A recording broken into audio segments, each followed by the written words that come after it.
All right, we're now going to move into the first of three sessions.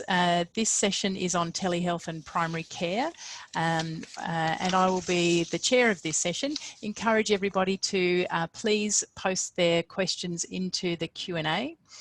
The first speaker is Jodi Gray, who's a health services researcher from Flinders Medical and Research Institute, and the title of her talk is What COVID-19 Has Told Us About Alternatives to ED Care.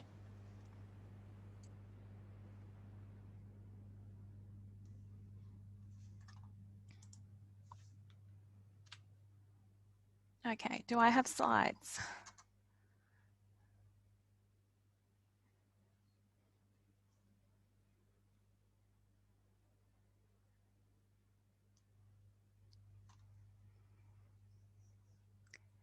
Do I have slides, Rachel?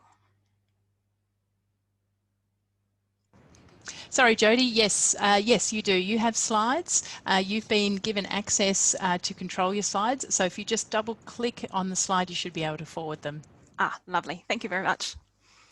Okay, so I'm talking today about what COVID has taught us about alternatives to ED care. So in terms of context, there are increasing numbers of patients who are presenting to Australian public hospital emergency departments, and this is impacting the ability of those emergency departments to provide timely and appropriate care. So one of the things that is increasing this demand is inappropriate use of ED. So this is where patients who could safely be managed in primary care are presenting to the ED. During the early stages of the COVID-19 pandemic, so during the early part of this year, there was a significant reduction in people presenting to the emergency department. So this was either due to a reduced occurrence of acute events, so people were social distancing, they were staying home, or patients were avoiding the ED because they were afraid of exposure to COVID or of burdening the healthcare system. But this reduced demand gave us an opportunity to investigate what patients were doing as an alternative to attending the ED and ask about their experience with that alternative. So we did an online survey in May 2020 with Australian adults. We had 2 screening questions. Whoops.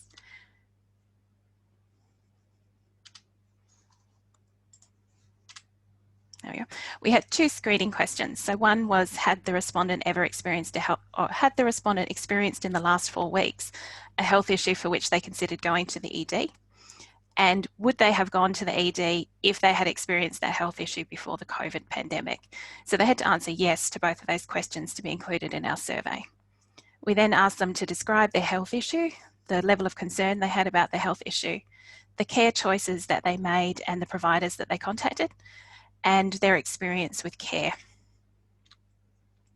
So if we have a look at our respondent characteristics, we had 1,289 respondents included, and each of these columns in this graph shows you 100% of participants. So the proportions, the colours represent the proportions in each group.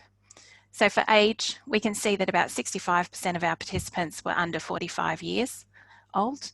We had a good balance between male and female. We had participants from each state and territory in Australia, as well as metro, regional, rural and remote areas. When we asked respondents about their self-rated overall health, so this is their general health outside of the health issue, we had about 60% of them say their health was good or excellent. When we asked them how concerned they were at the time of the event, we had 80% who said they were very or extremely concerned. We were able to take the description of their health issue that the respondents had provided and group them using the presenting problem categories that were developed by Bredst and Russell.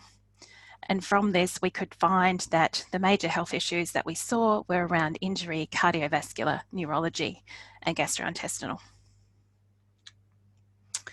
When we look at our care choices, we can plot it using a Sankey diagram to represent the proportion of respondents moving into each group. So here on the left in purple, we have 100% of our respondents. So the height of this bar represents the proportion of respondents. And the shading shows the movement of respondents through each choice. So across the top here, we have 55% of our participants who attended the ED as their first choice. We had 35% who contacted another provider. And of those, we then had 60% of them who went on to attend the ED after that. So that represents 21% of the total number of respondents. We also then had 40% who didn't go on to attend the ED, so they only contacted that other provider, and that represents 14% of our total respondents. We then had another 10% who self-managed, so these were people who didn't contact any provider. If we then zoom in on those who contacted another provider, we can look at which providers they contacted. So starting at the top here, we can see that of those who contacted a helpline, 84% went on to attend the ED. Of those who contacted a GP walk-in clinic, we had 79% that went on to attend the ED. Of those who saw a GP face-to-face, we had 57% who went on to attend the ED. And of those who saw a GP via telehealth, we had 44% who went on to attend the ED. So we can see that for GP face-to-face and GP telehealth, we had more respondents who were able to avoid going to the ED, so they only saw that other provider. And we can look at their experience in more detail. So we asked about patient-reported experiences with care using the generic short patient experiences questionnaire, or the GSPEQ.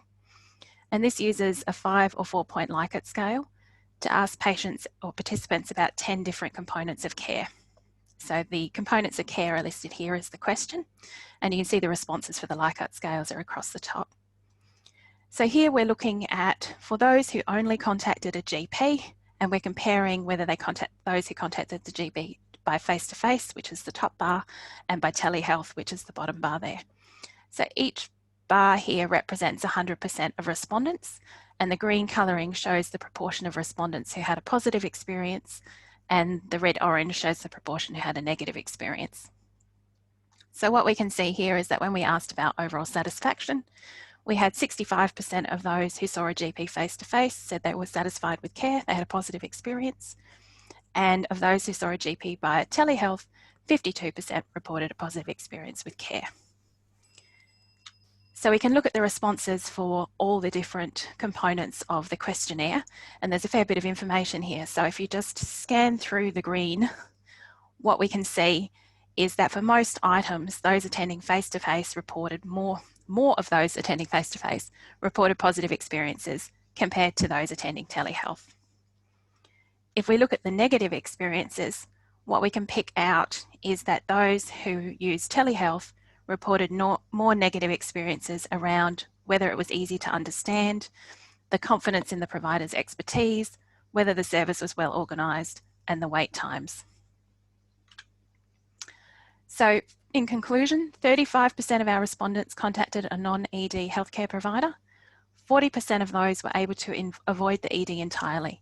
So that's 14% of all our respondents. GP face-to-face and GP telehealth appointments had the most ED avoidance, and patients reported largely positive experiences with these services. Thank you. That's all from me. Excellent. Thanks very much, Jodi. We were all admiring your choice of Sankey graphs as well as a way of displaying survey responses. So thanks for that. So your results are really interesting, and I think there's been a lot of analysis of people's experiences of telehealth, and we get the sense that in general, they're fairly positive. And what you've really highlighted here is that people seeking ED attention, telehealth is not, an automatic alternative, I guess, or substitute. Do you think that it's the very nature of emergency care that requires face-to-face triage and management, or do you think that it is more related to a person's, state of pain, anxiety, etc. at presentation that doesn't achieve the reassurance and the confidence of management through other mechanisms? I think it depends on the condition and the relationship with the GP and the history that's involved. So I think there are some conditions where patients would very much go, I need to be seen by someone. And certainly we saw a high proportion of those with injury presenting in person to either the ED or to a service. I think there's an element of some conditions are more able to be reassured or assessed via telehealth than others. Okay, great, thank you. A question here from Lisa Sharwood. I'd love to know if you were able to identify individuals in mental health crisis and whether they successfully avoided the ED. We had a proportion of respondents who indicated they were having a mental health crisis. And some of them were able to avoid the ED. Often it was they were able to contact another provider that was their psychologist or their psychiatrist via telehealth or something there. We didn't have enough of them to look at them as a group on their own. So I can only talk to, in general, this is what we noticed. Okay, we've got time for one more question. If anyone wants to quickly type one into the Q&A. Can't see anything there. Okay, here we go. Jodi, do the findings provide insights into the types of conditions do you think that can be well managed outside of the ED that will be relevant beyond COVID? We're looking into that. So we're doing a bit more of an analysis looking at those who sought out another provider who did and didn't attend the ED and trying to pick it apart more by the characteristics of the patient and the characteristics of the condition. So that will be the next step in our analysis. Terrific. Excellent. Thank you very much for your talk. Thank you. Okay, our next presenter is Professor Jackie Cumming, Consultant Advisor to Victoria University, Wellington. Thanks, Jackie.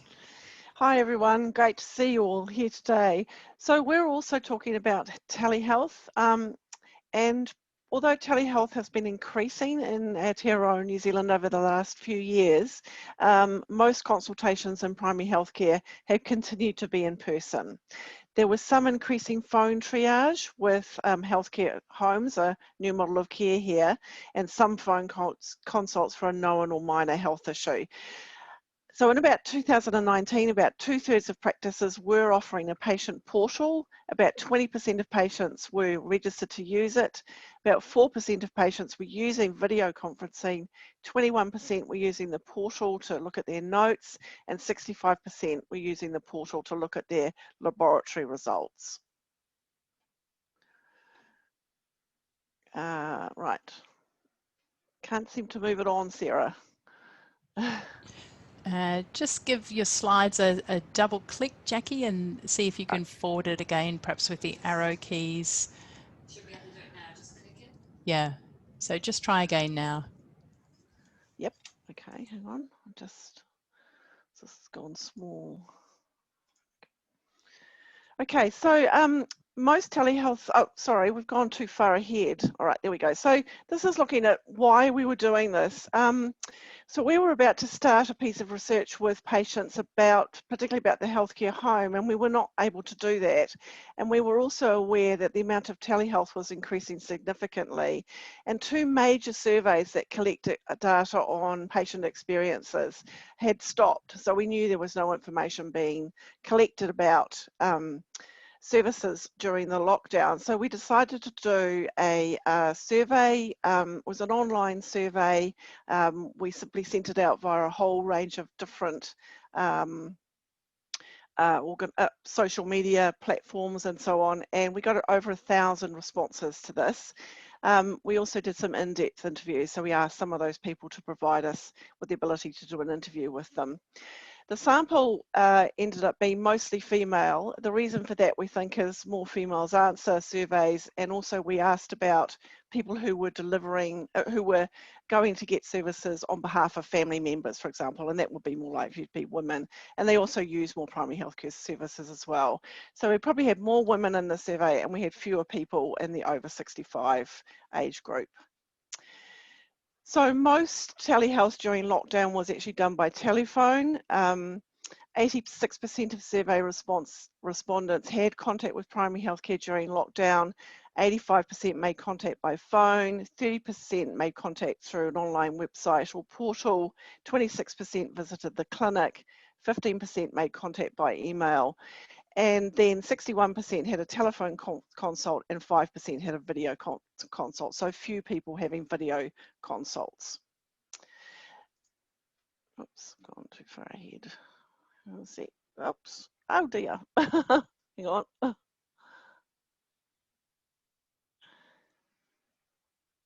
So satisfaction with telehealth was very high.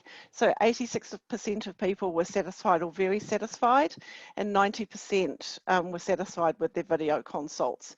But just as Jodi's just been talking about, there were a number of aspects on which telehealth didn't score as well as face-to-face consultation. So that included people saying they didn't felt they had enough time spent with them, that things weren't always explained as well, that the staff weren't always listening as well, and that they weren't treated with kindness as well.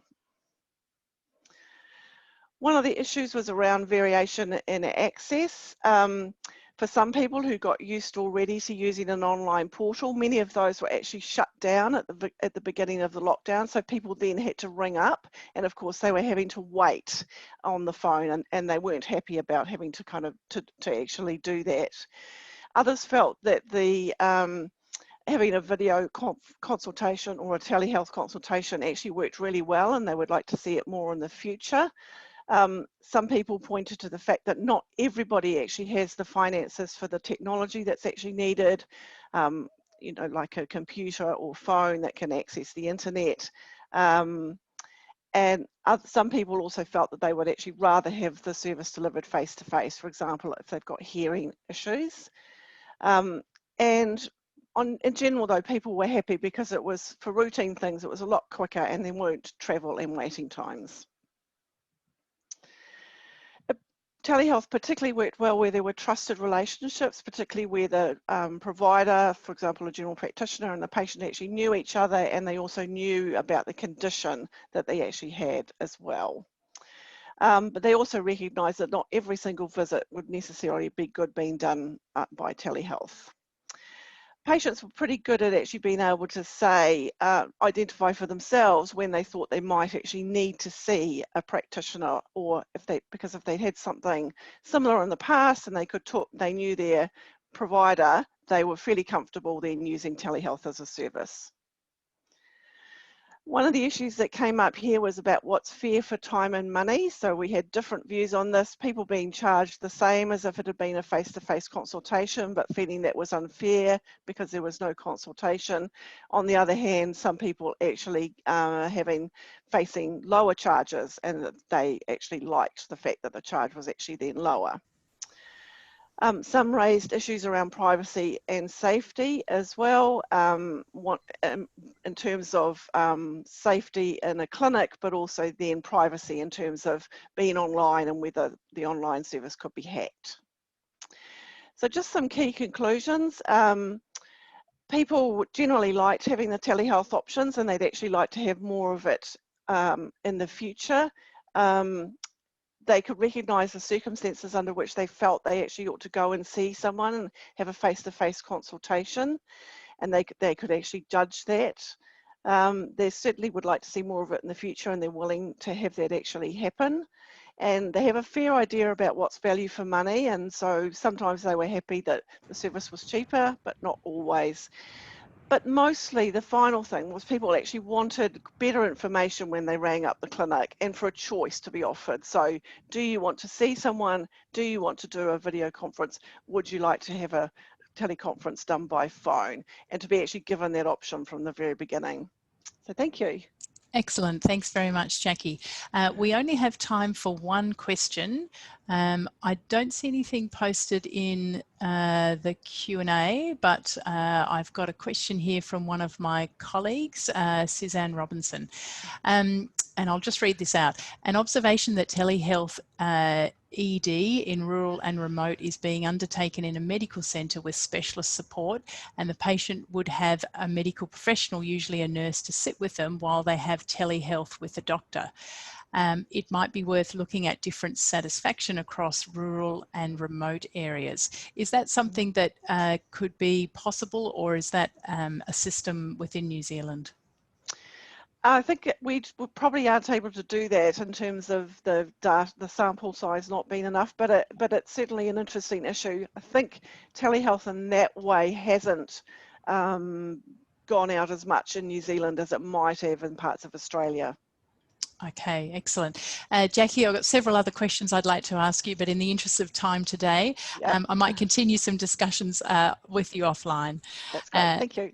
Thank you very much. Right. Thank you.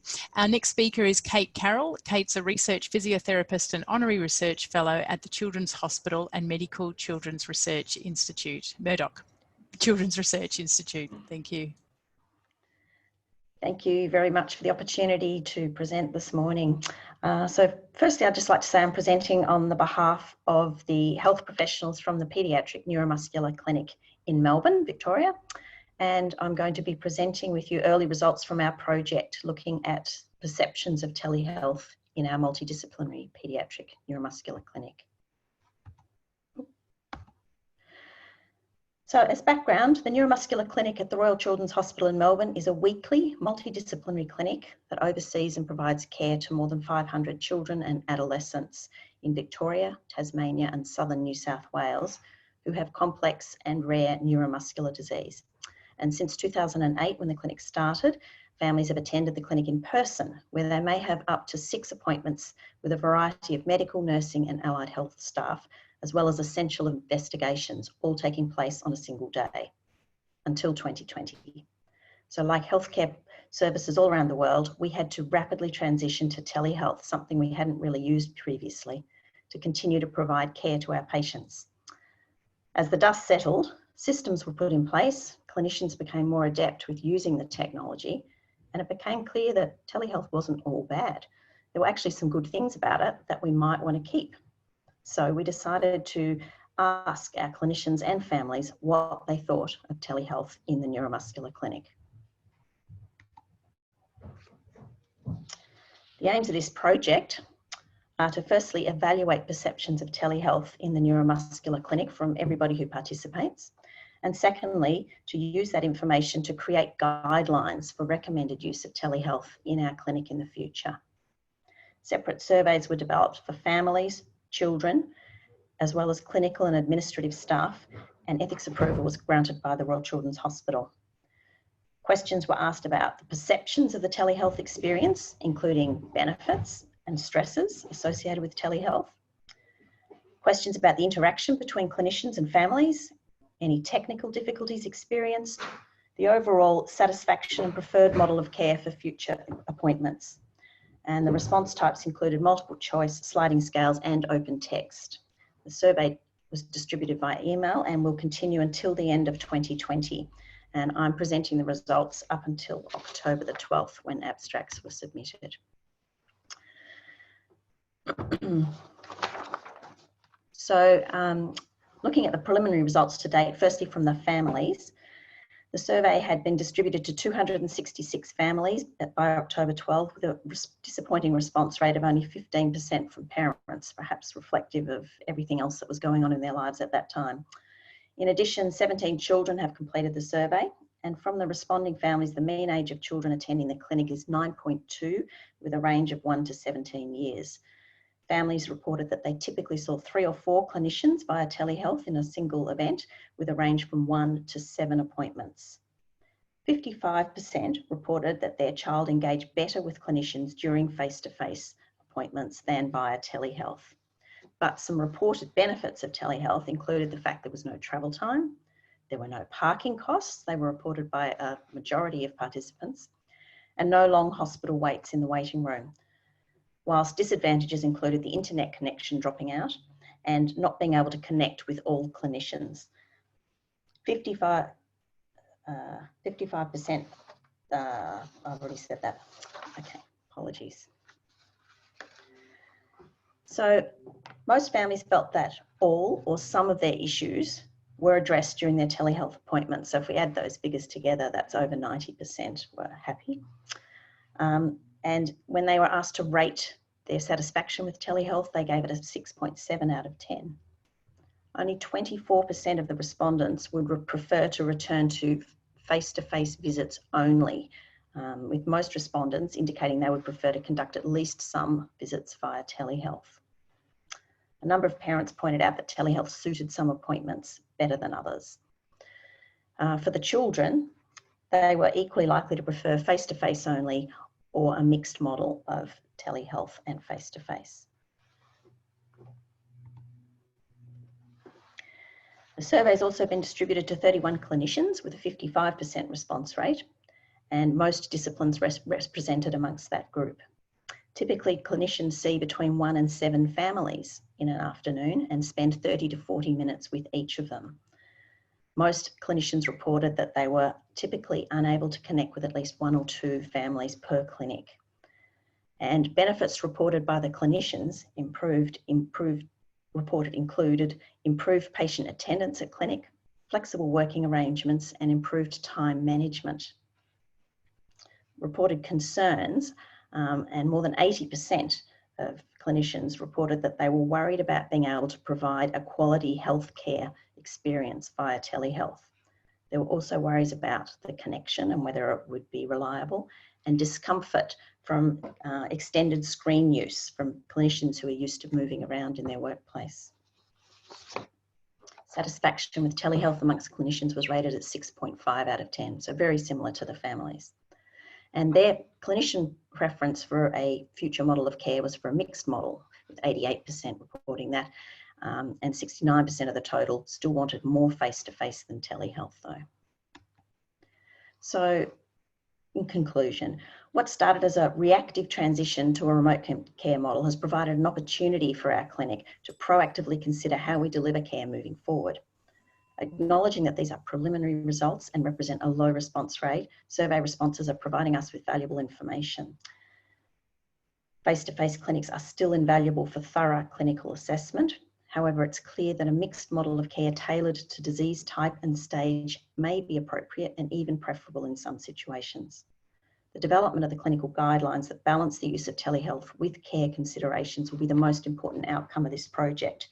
And the guidelines are likely to factor in things such as child and family factors, including age and location where the family live, the type of disease and the stage that the disease is at and the rate at which it's progressing, the type of clinical review that's required, whether it's a dietitian or a social worker, which tended to transition to telehealth quite well, versus a physiotherapist or an orthotist who really need that hands-on care, and local healthcare team, the support that's available from them. The future assessment of telehealth impact on patient outcomes and cost effectiveness will also be really important. So a big thank you to all those families who have made the time to answer our questions, and an acknowledgement that this project has been financially supported by the Foundation at the Royal Children's Hospital. Finally, I'd like to acknowledge that this has most definitely been a team effort, and to thank my colleagues, many of whom are pictured here. Terrific. Thanks very much, Kate. Really interesting to hear about a specialist paediatric clinic. I wondered, in your assessment of experiences, both from patients and a clinician's perspective, whether you looked at billing. So what patients had to pay, whether they were bulk billed for the telehealth consults, and what clinicians thought of reimbursement, because during that time I think there was a shift in terms of a standard Medicare rate, and then a specialist rate was added. That's a really interesting question, and I don't know. So there was nothing in our survey about it directly. I'm not aware of a financial impact, and maybe because we run out of a public hospital, we're a little bit different. Yeah, there may not have been a differential, as you say. Okay, and just one quick question from Suzanne Robinson. Have you explored the clinicians' concerns around quality and what that relates to, particularly in relation to internet connectivity? So no, but this is an initial peek at the data, and we're waiting till the survey's finished at the end of December. We've got some time set aside in January when our clinic doesn't run to actually delve into that a bit more, and a meeting set up for the end of January to start planning those guidelines, look at the data in detail. So excellent. We'll know more then. Terrific. Thank you very much, Kate. Thank you. Our next speaker is Andrew Georgiou, who's a professor in diagnostic informatics from the Australian Institute for Health Innovation at Macquarie University.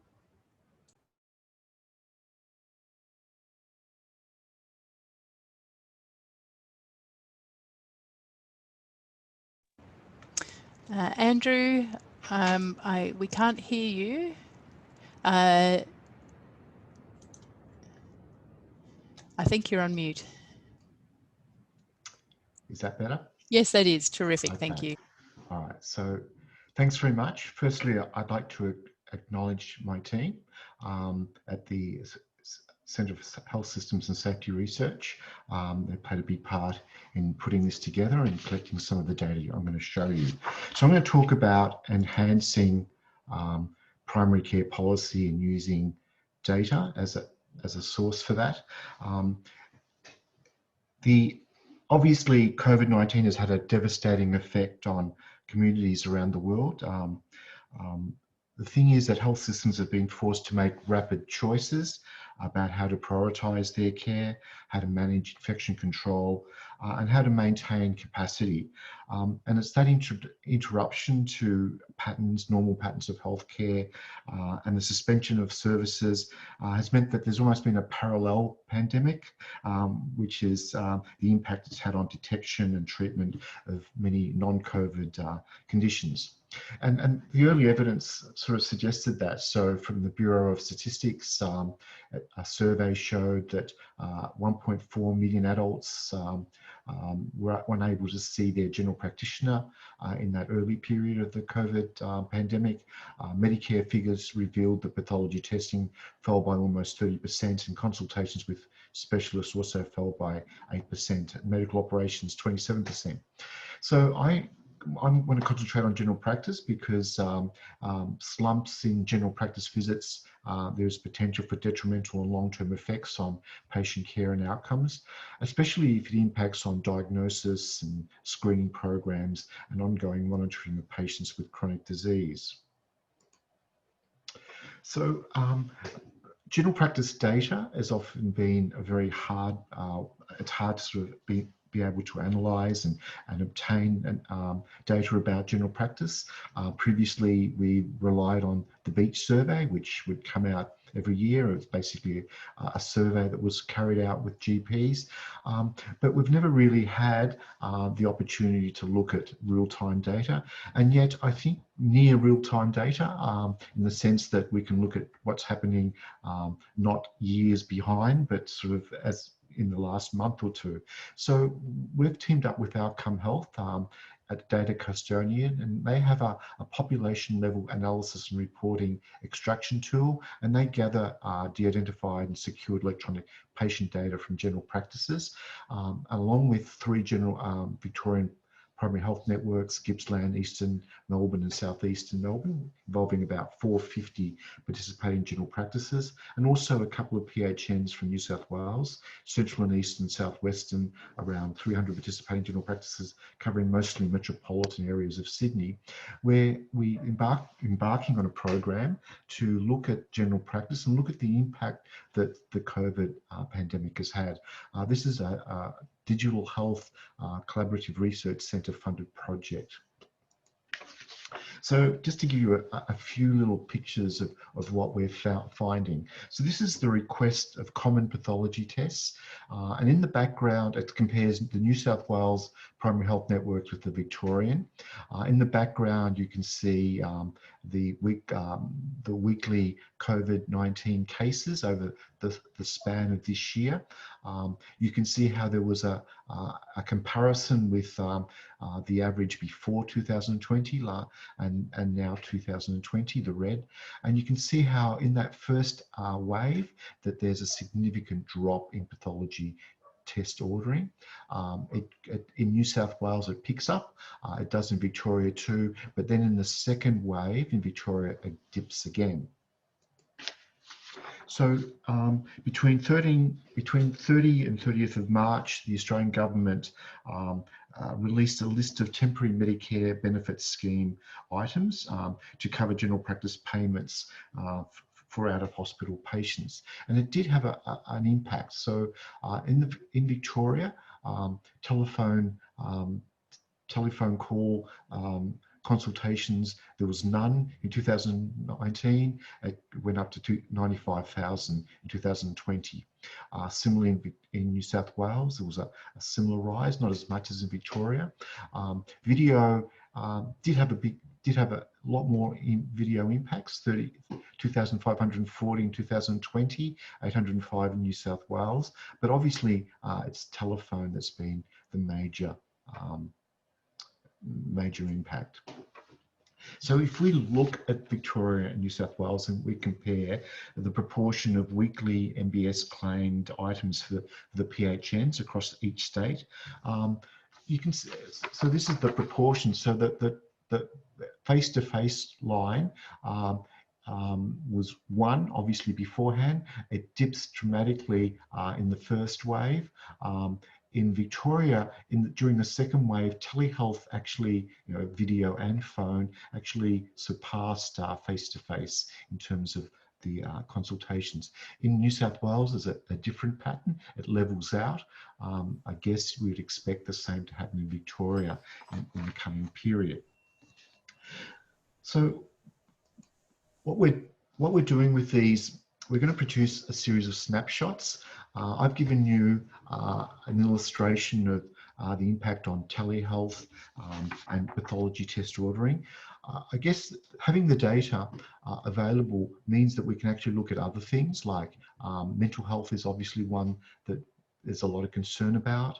There's a lot of concern about chronic disease, whether guidelines like, how often a test is taken for a diabetes patient, for instance, has that been maintained? Has it fallen? So what's important here is that we need to look at the impacts that these have had, and actually sort of plan, perhaps through the PHNs, what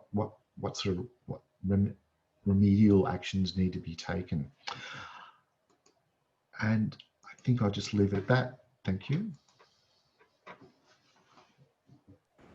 Excellent. Thank you very much, Andrew. It's really fascinating use of the polar data set.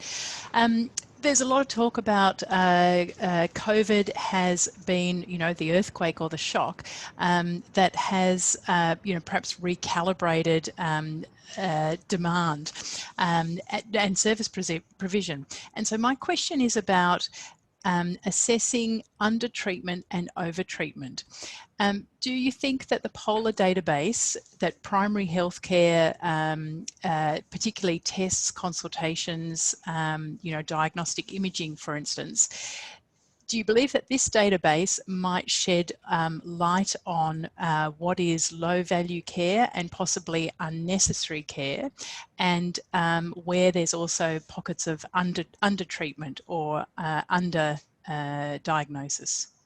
Yeah, great question. And I think I've actually heard that and read that we're in there's a natural experiment going on here, and we might be able to look at some of the things related to perhaps over-diagnosis, over-treatment that we're not really been able to look at previously. Obviously, PSA testing is something that there's a lot of back and forth about. I'd be fascinated to sort of actually be able to present some of the details and the findings related to that.